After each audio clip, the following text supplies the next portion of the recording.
দুইটা কথা মনে রাখবা, যে কোনো দুইটা কথা।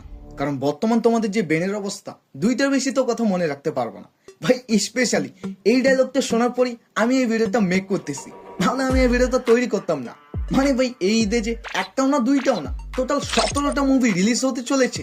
ওটা নিয়ে আমি একটু কনফিউজ ছিলাম যে ভাই বেশিরভাগই তো দেখতেছি সবাই দম, শাকিব খানের প্রিন্স, রাক্ষস নিয়ে কথা বলতেছে, তবে বাকি সব মুভিগুলো কই গেল?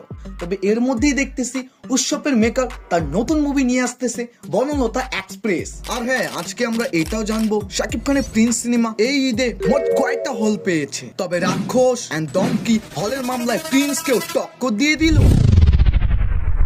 বনলতা এক্সপ্রেস, যেটা টিজারটা আমি একটু আগে দেখলাম এবং আমার একটা অসাধারণ লেগেছে। মানে পুরো ফ্যামিলিকে একসাথে নিয়ে যে মুভি দেখার একটা মজা আছে না, ওটা এই টিজারটা দেখলেই বোঝা যায়। গল্পটা কিন্তু খুবই ইন্টারেস্টিং, একটা ট্রেনের মধ্যে পুরো গল্প কমপ্লিট।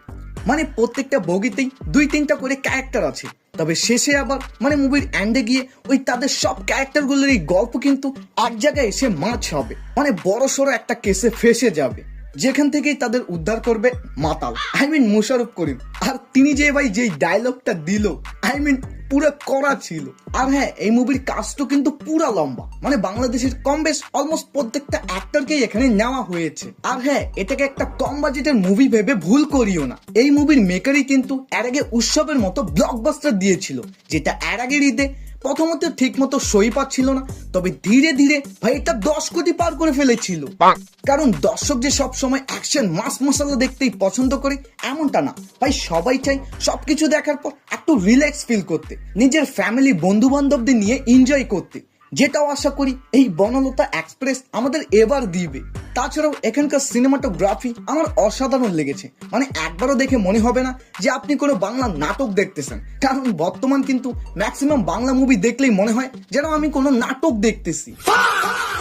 তবে এই মুভির ফার্স্ট লুক টিজার বা যাই বলুন না কেন আমি বারবার দেখলাম, তবে একবারও আমার লো বাজেট কিছু ফিল হলো না। মনে হচ্ছে প্রপার একটা ফ্যামিলি ড্রামা মুভি দেখতে চলেছি, যেখানে কমেডি, ইমোশনাল, লাভ অ্যাঙ্গেল সবকিছুই দেখতে পারবো। আর ভাই এই মুভির শুট কিন্তু খুবই চ্যালেঞ্জিং ছিল, কারণ পুরো একটা ট্রেনের মধ্যেই একটা মুভি কমপ্লিট করা ভাই কোনো মুখের কথা না। আমি যতদূর জানতে পেরেছি টানা 1 মাস ধরে এই পুরো ট্রেনের মধ্যে এই মুভিটাকে কমপ্লিট করা হয়েছে। এখানকার এক একটা ক্যারেক্টার ভাই মাথা নষ্ট অভিনয় করেছে, যদিও ছোট্ট ছোট্ট ক্লিপ দেখানো হয়েছে, হোক না সেটা চঞ্চল চৌধুরী, মোশাররফ করিম বা সাবিলা নূর, তাদের প্রত্যেকটারই ক্যারেক্টার অ্যাঙ্গেলগুলো কিন্তু আমার অসাধারণ লেগেছে। এখন আসি শাকিব খানের প্রিন্সের কাছে। এবারকার ঈদে শাকিব খানের এই প্রিন্স সিনেমা মোট কয়টি হল পেয়েছে? কারণ গত বছর ঈদের থেকে কিন্তু এবারকার মার্কেটে কম্পিটিশন অনেক